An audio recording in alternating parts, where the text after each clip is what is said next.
you so much, praise team. I don't remember a ton about my first day serving as a pastor back in 2001. I do remember, however, being caught off guard by a question. It wasn't a big question, but it wasn't something I was honestly prepared to answer. The question, though, was this: what do you want us to call you? What do you want us to call you? Do you like reverend? Do you like pastor? Do you like preacher? They didn't mention like bishop or apostle. I don't know why, but anyway, they didn't list any of those. And so, in truth, I've never been someone that was ever particularly interested in titles. And so my answer very simply was this: Michael has served me pretty well thus far in my life, and so I'm okay with you just calling me Michael. And that's how it's been ever since. But like I said, I'm not a big person on titles, and I'm not someone, honestly, that, especially if I'm meeting someone out of the gate, that will out of the gate inform them or let them know that I'm a preacher. The reason for that is when people discover that about you, they tend to not act themselves. And so I just want to see people and deal with people as they actually are. And so I don't flaunt at all the fact that I'm a pastor, with one exception. With virtually every hospital system, they afford anybody that's connected to a church, the clergy, the opportunity to get a clergy badge through their chaplain's office. And a lot of times the hospitals specifically ask you to wear those badges as you are going to see people and visit.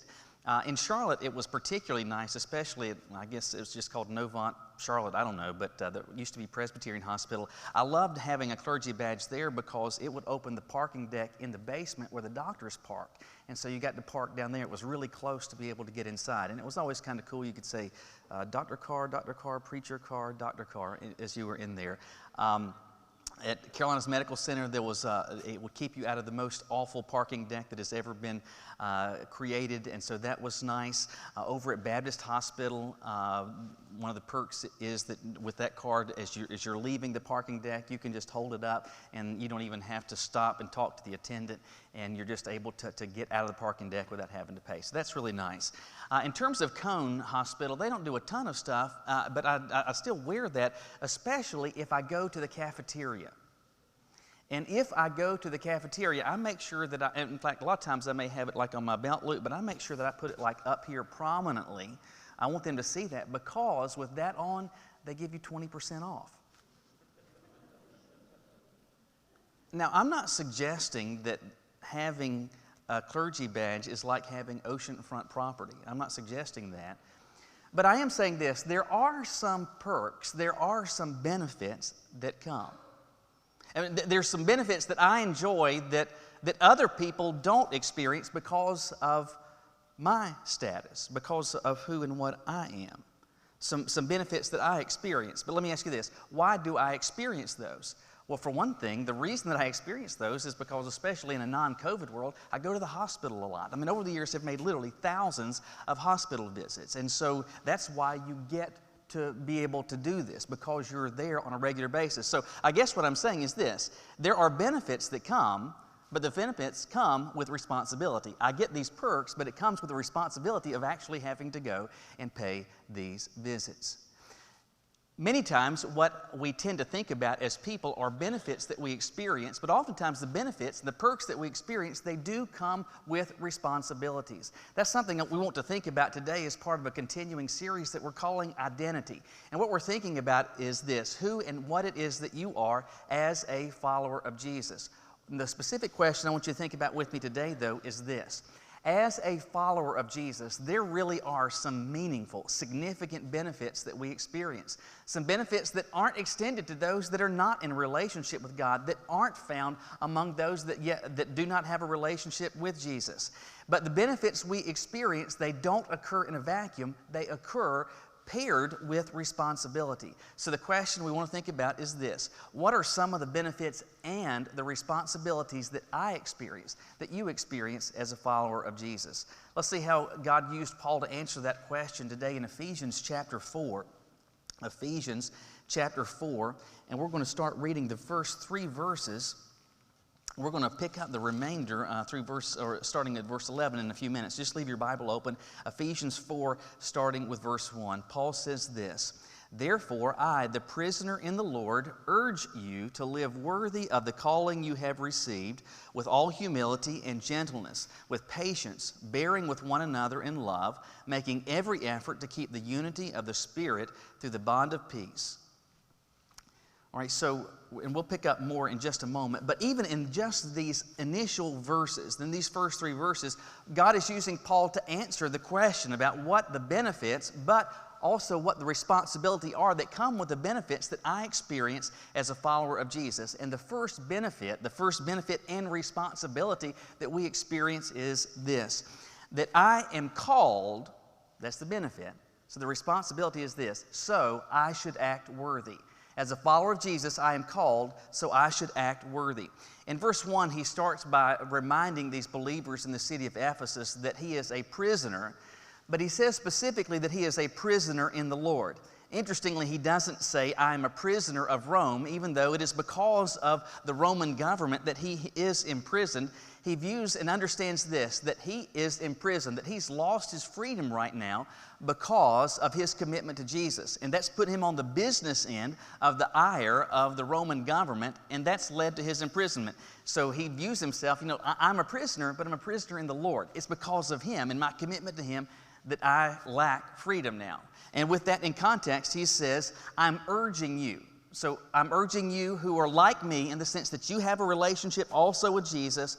I want you to live, he says, worthy of the calling that you have received. Live worthy of the calling that you have received. What was true for these Ephesian believers is also true for me and for you today, which is this. While you might not have considered or given a ton of thought to this, the reality is if that you are a follower of Christ, if you would say, I'm a child of God and I have a relationship with Jesus, you are someone that has been called by Him, that He has put a calling on you and on your life. Now, a lot of times we just tend to think about it, those that are maybe serving in ministry, that they have had a call, but everyone who is a follower of Jesus has been called. And it stems from this reality, that every experience of a relationship that anyone has ever had with God has always existed because God took the initiative. And it's been that way since the creation of the world. But that Adam and Eve first had a relationship with God because God took the first step. In fact, we see it in the language that we find even in the New Testament where we're told this, that we love, why? Because He first loved us. If you care anything at all about God, it's because He first cared for you. God always takes the initiative with people. He has always taken the initiative with people. And if you're a follower of Christ, if you're a Christian, it is not because you just woke up one day and decided, you know what? I think after breakfast, I'll be one of those Christian thingies. Before I go to bed, I just think, I'll just be a Christian today. It's not simply because it occurred to you one day and you're like, I think I'll do this. The reason that you or I or anyone ever has, ever is, or ever will experience a relationship with Jesus is because God takes the initiative with us and that He draws us, He invites us into a relationship with Him. Yes, it is incumbent upon me to respond to that invitation, to believe what He has done for me and decide that I am willing to follow. But all of that happens because He takes the first step. And so because of that, I need to remind myself, listen, I am a follower of Jesus because He called me. He called me. Little old me. That's a big deal. That's a great benefit, the thought to think that the God of the universe, the one that made everything, that He has called me into a relationship with Him. That's a great benefit. But there's a responsibility, and the responsibility is this. Paul says, because of this, I want you and I urge you to live worthy of that calling. I urge you to live worthy of that calling. The word that he uses there that's translated worthy literally means bringing up the other side of the scales. So the mental image is this. As a follower of Jesus, I am that because He first called me. That's really big. So let's put that on this side of the scale. So that means the scale is going to be like, bam. That's huge. That He's called me into a relationship with Him. That's over here. Now, I experienced a relationship with Him because He called me and He made it possible. Jesus died for me. He extended to me this invitation. He has made it possible for me to come to Him in faith. That's really huge. I couldn't earn it. I couldn't buy it. I couldn't deserve it. It's because He took the initiative. But you ought to live in such a way that, and it's not that you are paying Him back, but that somehow your life and the manner in which it is that you follow Him makes it worth, or somehow evens out the scales of the significance of what He's done for you. Please understand me. I'm not saying that you or I or anyone is ever, ever, ever going to fully repay Him or at all repay Him for what He's done. But the concept is that I ought to live worthy, that I ought to live somehow as if I was worth what He's done for me. Now, what does that look like? Let me explain it this way. I've talked before about this Sweet Frog frozen yogurt place. There's a national chain, there's a local franchise here, and they've got a great product. They really do. They also have an insanely expensive product. Methamphetamine is significantly cheaper than their frozen yogurt. It just is. And so you go there, and it's like $97 an ounce. And so that's why on a regular basis, we don't go there, except for when they have these no-way Wednesdays or these special deals like over a holiday weekend where you just go in there and it's like a $5 fill-up. So whatever you can get in a cup, it's just $5. And so that way you're not paying by the weight. Anyway, so those are the only occasions when we go there. And even then, we don't go very often. It's pretty rare. Why? Because there's a stack of us in our house, right? I live in a shoe, all right? So there's 8 of us to go to Sweet Frog. 8 times 5 is $40. Do you realize how much ice cream you can buy at $40? Under normal circumstances, you can buy a lot of ice cream. At Sweet Frog, generally, you can get about this much ice cream, except for No Way Wednesdays or whenever they have a special. And so we have gone over there when they have these days. But still, it's costing us $40. That's not cheap. That's not inconsequential. But what is cool about them, and I think the reason that people like them, is not because it's so ingenious and so rare that they have frozen yogurt. There's other places that have it. What's special to them is the whole litany of toppings that they have. And they've got everything from traditional things like Oreos and Heath Bar and M&Ms and cookie dough to obscure things that you wouldn't typically put, like gummy bears and gummy worms, or even gummy frogs. They even have these little crunchy things that taste like cotton candy, Pop Rocks, all kinds of stuff that you can put on your ice cream, and so, or your frozen yogurt. As we go there, to me, the one that's most fun to watch is our 5-year-old Peter, because when he goes through there, you wouldn't believe, it looks like there has been a candy truck explosion, and it looks like a candy truck explosion and a landfill somehow has combined. And there is all of this sweet garbage in this cup. And it is full of stuff that I have no interest in eating. But I'm telling you, I watch that little guy, and he is loving life. And he is so effusive in his thanks. And he is like, thank you, Mama. Thank you, Daddy, for bringing us here. And like he is grinning ear to ear, and he is loving every bite of this. There is none of this that goes to waste. I mean, he winds up needing insulin when we are done, and he's having a wonderful, wonderful, wonderful time. And so there's a part of me that says, holy cow, this still cost us $40 to go here. That's expensive. And Peter doesn't have $1, much less $40. But I'm telling you, how he responds and how he is responding to me because of what we have done for him, somehow, some way, it makes it worth it. That's the concept that I believe that we're getting here. That it is not that you and I are ever going to repay God for what He's done, but that my response and how I live before Him ought to be such that it puts a smile on His face. And it's not that I'm equaling out the debt, but somehow, some way, my life is such that I'm demonstrating in even the smallest measure that Him saving me and inviting me and calling me into a relationship with Him, it was at all worth it. It's a great benefit to know that I'm called, but it comes with responsibility. I am called, so I ought to act worthy. Beyond that, he goes on and he communicates this. I am called, I am connected, so I should act graciously. I am connected, so I should act graciously. While it is true that every person that is in a relationship with Christ is so because God took the initiative individually and called you, specifically, individually, you into a relationship with Him, That's where the individual stuff kind of stops. Because once you enter a relationship with Him, you are not just connected to the God of the universe, you're connected to all of those others that are in relationship with Him. You become part of something that is much bigger than yourself. And He begins to go on and talk about this. And starting in verse 2, he's talking about with humility and gentleness, patience, bearing with one another. One another who? With other followers of Jesus. That he describes how there should be unity that's experienced. And we'll see this more in just a moment. But once you start getting to verse 11, he begins to describe all of these individual believers as what? As parts of a body. Individual parts that are meaningfully connected to each other.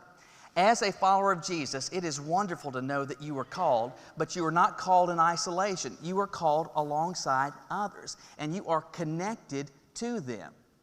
And if that's the case, and it is, how should you operate?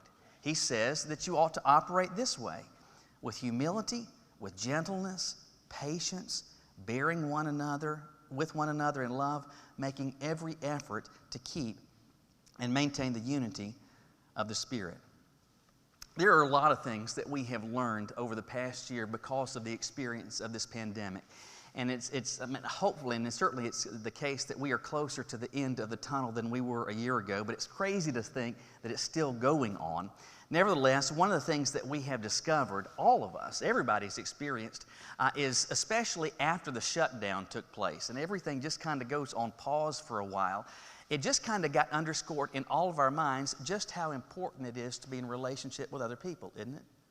I mean, it kind of goes back to the cliche that absence makes the heart grow fonder. And not just in church life, but with every aspect of life. And it's like everyone kind of went to this pandemic essentially told us, you go to your room. And so we all went to our room for a while, and you couldn't come out and play. And it's been terrible. And I'm so grateful that technology afforded us the ability as a church, especially during that time, to still be able to worship even remotely together. I mean, but I didn't like the fact that while I still got to preach, all I got to do was to talk to a camera. And I'd go stand there for a couple of hours on a Thursday to record a message that would go out. That was so aggravating.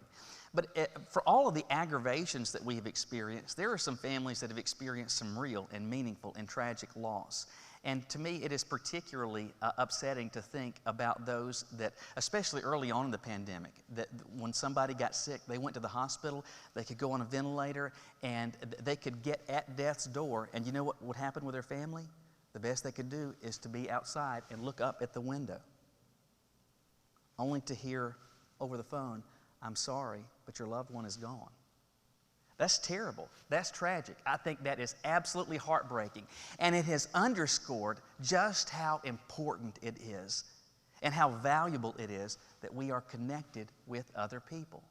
What I want you to realize is that as a follower of Jesus, you are meaningfully connected to other people. That you are not an island unto yourself. That you are not just sitting out here all by your lonesome. That God has called you and He has connected you to others that He's also issued an invitation to. And you are connected to other people that matter to God, and they ought to matter to you in such a way that you do what? That it affects how you deal with them.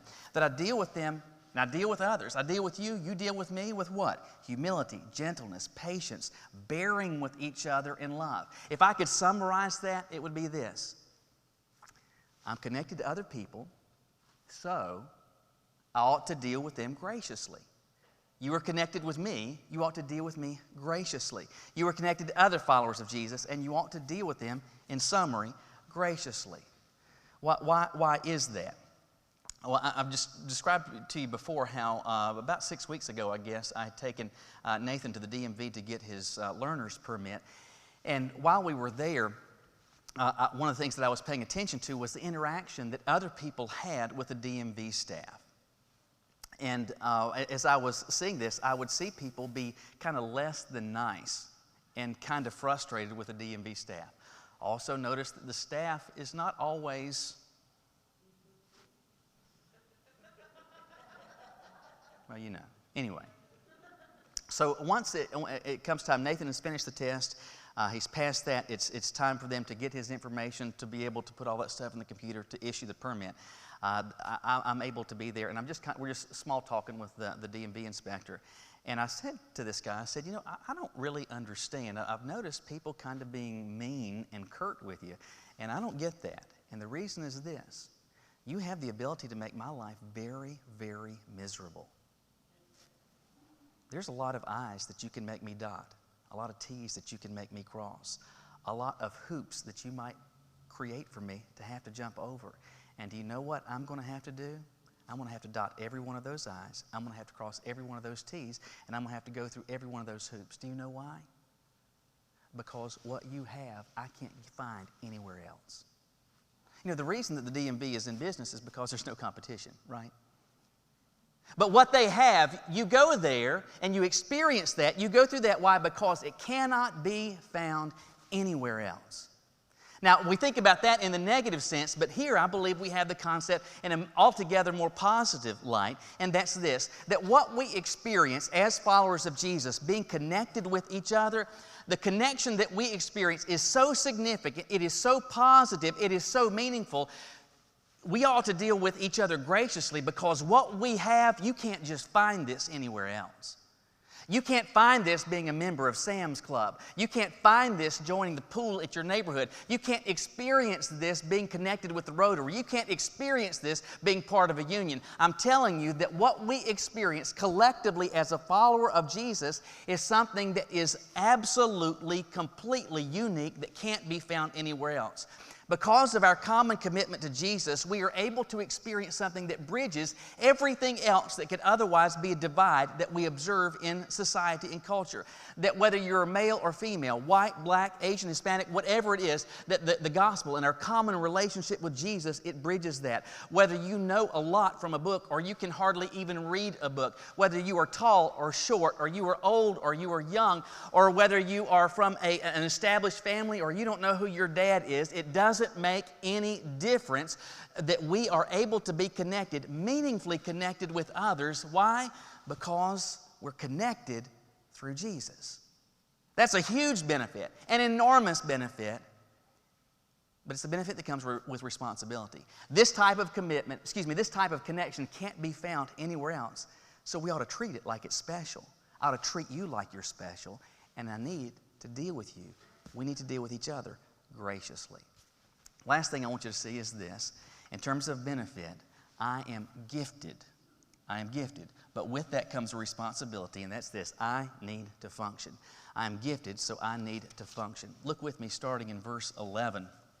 Paul starts and continues this by saying that that's the Lord Himself, gave some to be apostles, some prophets, some evangelists, some pastors and teachers, equipping the saints for the work of ministry to build up the body of Christ, until we all reach unity in the faith and in the knowledge of God's Son, growing into maturity with a stature measured by Christ's fullness. Then we will no longer be little children, tossed by the waves and blown around by every wind of teaching, by human cunning with cleverness and the techniques of deceit. But speaking the truth in love, let us grow in every way into Him who is the head, Christ. From Him the whole body, fitted and knit together by every supporting ligament, promotes the growth of the body for building up itself in love by the proper working of each individual part. What I want you to notice is this, because it's possible that you might lose what you see in verse 11, because he talks about some being apostles, prophets, evangelists, pastors, and teachers. And you may say, well, I'm not any of those, so this doesn't have to do with me. What I believe that you see going on here is something, while we didn't read it, it's back in verse 7. He says, grace was given to each one of us. That one of the ways in which that God has demonstrated grace towards each of us is that He has, and we don't get the full detail of it in this passage, we see it elsewhere in Paul's writings, but God has gifted each of us. He's gifted me, He's gifted you, in unique and in different ways, in special ways, and in meaningful ways. In some cases, and this is not an exhaustive list, He's gifted some and equipped some to serve as pastors and teachers and evangelists, and in these various roles that are a little higher profile. But what the focus is on here is not on those individual gifts, rather the pervasiveness of the giftedness. That everyone has experienced a grace gift, and that everyone is gifted because everyone is a part of the body this body, that each part has its own function, and the function should be used. That there are particular ways in which that God has gifted me, particular ways in which He has gifted you. That our particular gifts may be different, but they don't differ in this sense. They are intended so that they would be used because it has a positive benefit on the rest of the body. Every function is important. Every part is important. Notice, because he talks about every even supporting ligament. I mean, we think about important body parts. We think about heart and lungs and liver. But here he's talking about ligaments. Every part has an important function because it edifies, it builds up the rest of the body. If I could summarize it, it would be very simply this: that as a person who is in a relationship with Jesus, one of the benefits is that I am gifted. If you have a connection with Jesus, if you are in a relationship with the one who made you, you have been gifted by Him. But the responsibility is this: He expects you to function, to actually use that gift. Not too long ago, back just maybe 2 months ago, long story short, Philip wound up with this little stereo that my parents had in their den that my mom said she just wasn't using anymore. And so Philip is a quasi-hoarder, and so anything that could be claimed, he's ready to get this. And so Philip gets this little stereo system and puts it in his room. It's got a AM, FM radio on there. That's excellent. It has a multi-CD changer on it. It'll hold 5 CDs.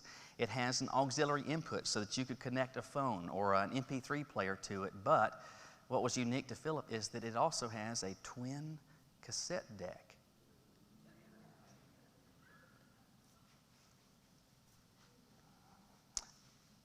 And my kids have never dealt with cassettes. And in fact, I don't even know if prior to this, I think maybe he had seen a cassette before. But anyway, so that was kind of cool for him. He's thinking this is kind of novel, that I've got this thing, it's got this twin cassette deck on it. The problem is it didn't have any cassettes. Anyway, over at Caroline's mom's house, somehow Philip saw out in the garage, there was this pack of like 10 brand new, still in the package, cassette tapes. Well, she didn't need them, so she gives them to Philip, and he's excited. He's got these brand new cassettes. And so I don't think there's probably another person on the face of the earth that has been doing this. But what Philip started spending time doing was this. He would take CDs and make tapes of them.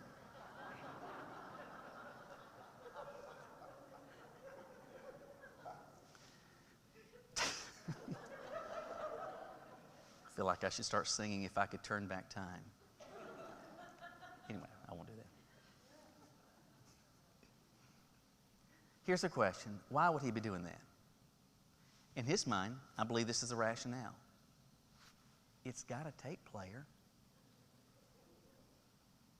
And if it's got a tape player, you know what I'm going to do? I'm going to use it. It's got it. It's made to have it, and so I'm going to use it.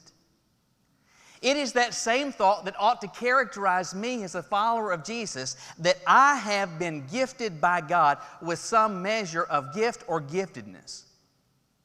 And God looks at me this way. I have made you with this. I have given you this. And therefore, I expect what? To use it through you. Now, very easily, and this is a trap we can fall into, is to say, man, I am gifted by God. And that is wonderful. Oh, that is great to think that I am gifted. It's great to think that He has called me, that He's invited me into a relationship with Him. But with every benefit, with every perk comes a responsibility. And with the blessing and the perk and the benefit of giftedness comes the responsibility of actually utilizing the gift and seizing the function. Let me ask you this on just a very practical note. Think about with me over the past 2 weeks. I won't go back any further because most of us can't remember beyond that, all right? In the past 2 weeks, if you're someone who is a follower of Jesus, how has God used you to have any impact on other believers? 2 weeks, that's 14 days. In the past 2 weeks, how has God been able to use you to have any impact on other believers? That makes it a little more personal, doesn't it? maybe it reminds us of this. It's possible that we can focus on the benefit in the absence of the responsibility. Listen, as a follower of Jesus, I am amazingly blessed. Not with just these benefits, but certainly with these benefits. I am called into a relationship with Him. So I ought to act as though somehow, in some way, I was worth Him inviting me into the family. That I am connected with other believers and you matter to Him, and I ought to deal with you as though you matter. I ought to deal with you graciously. But He's gifted me because He wants to use that giftedness to impact you and you and you and you, to all of us. That's the blessing, but the blessing comes with responsibility. My question for you this morning is twofold. Are you in a relationship with Jesus? And if the answer is yes, you know you are blessed. You are certain that there are benefits. The question is this: are you fulfilling your responsibilities? Will you bow your heads with me? The first question I asked, do you have a relationship with Jesus? And if you're here today as someone that would say, you know what, I'm not sure, or especially if you say, I know that I don't, let me just tell you that we want to help you. We really do. Because where you are is someplace that every one of us comes into this world as. Someone that's separated from God. And if you're here this morning and you feel some unease in your heart, I'm telling you, that's not me and the power of my oratorical skills. That's the Holy Spirit of God inviting you, calling you into a relationship with Him. And we want to help you with that. If that's where you are afterwards, will you talk to me? Will you talk to Jamie? We're not going to do anything but encourage you and help you. We're not going to embarrass you in any way, because I'm telling you, what we're talking about will make the difference between life and death, between heaven and hell, between an eternity with God and an eternity separated from Him. But if you're here and you say, well, Michael, I've already made that decision. Hopefully, God has used His Word to underscore the fact in your mind you are a blessed person. You really are. It's a big deal. It's not peanuts that He took the initiative to call you into a relationship with Him. But does your life, even just thinking about the past 2 weeks, does your life at all look like one where that was even remotely worth it? Or has your life been looking more like indifference towards what He's done for you? You think about God on Sunday, but you're checked out from Him the rest of the week. Maybe God's saying, hey, that's got to start changing. I need to be part of your Mondays, your Friday afternoons, your Thursday mornings. I want you to follow me every day of the week. Maybe what God is showing you is that you have been short and curt, maybe rude, maybe selfish, and dealing with others that are followers of Jesus. And God has used this passage to show you, you know what? I'm not treating the people that I'm connected with as though they matter. That needs to change. Maybe there's someone that you need to go to. God's saying you need to make this right. But maybe it is that God is showing you that you're really good at this whole experience of a pew. And you're really good at sitting down in a pew.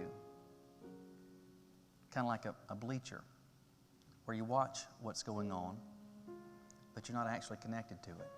And God has helped you and reminded you to see you're gifted. There's function for you.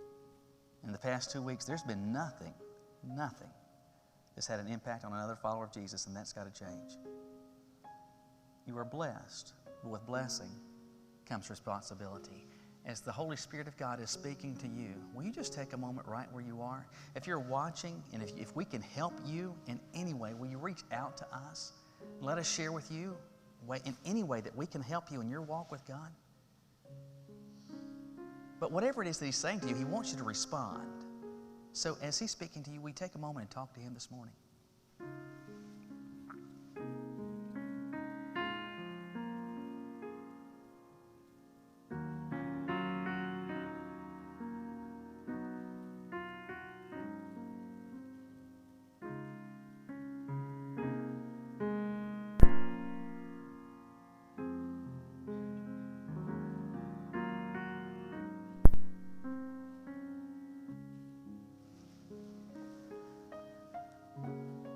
thank you for giving us your word, because it tells us the truth about everything. It tells us the truth about what we were like before we came to know you. It tells us the truth about what you've done for us. And throughout it, what we see is the gospel, a word that means good news. And part of the good news is that as your follower, there are great blessings that I experience today, that I had yesterday. I'm going to experience tomorrow if you let me have tomorrow. But with those blessings come responsibilities that I need to start taking seriously, that we all need to start taking seriously. And Lord, I pray for the pleasure of you that we'll start taking that seriously. I pray, God, for the benefit of other followers of Jesus that we are connected to. We'll take that seriously. And that in my life and in our life collectively, Lord, you'll be glorified. That's our prayer, and we say this to you in Jesus' name. Amen. Let me just say thank you again for being here today, and any way that we can help you in your walk with the Lord to begin it, to strengthen it, to be encouraged, we want to do so. And so if you want to see any of us, we'll be here and we can talk to you. If you're watching online, if Spectrum, and this is my anti-Spectrum ad. Welcome to business class service, because for I think the fourth Sunday in a row, our stream has not worked. Thank you. Spectrum.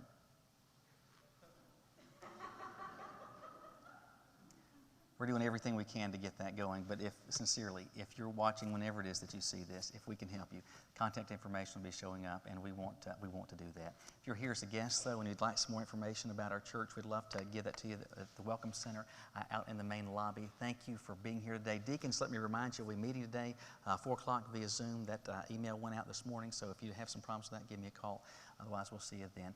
Thank you for being here this morning. We're going to start with sections 1 and 3.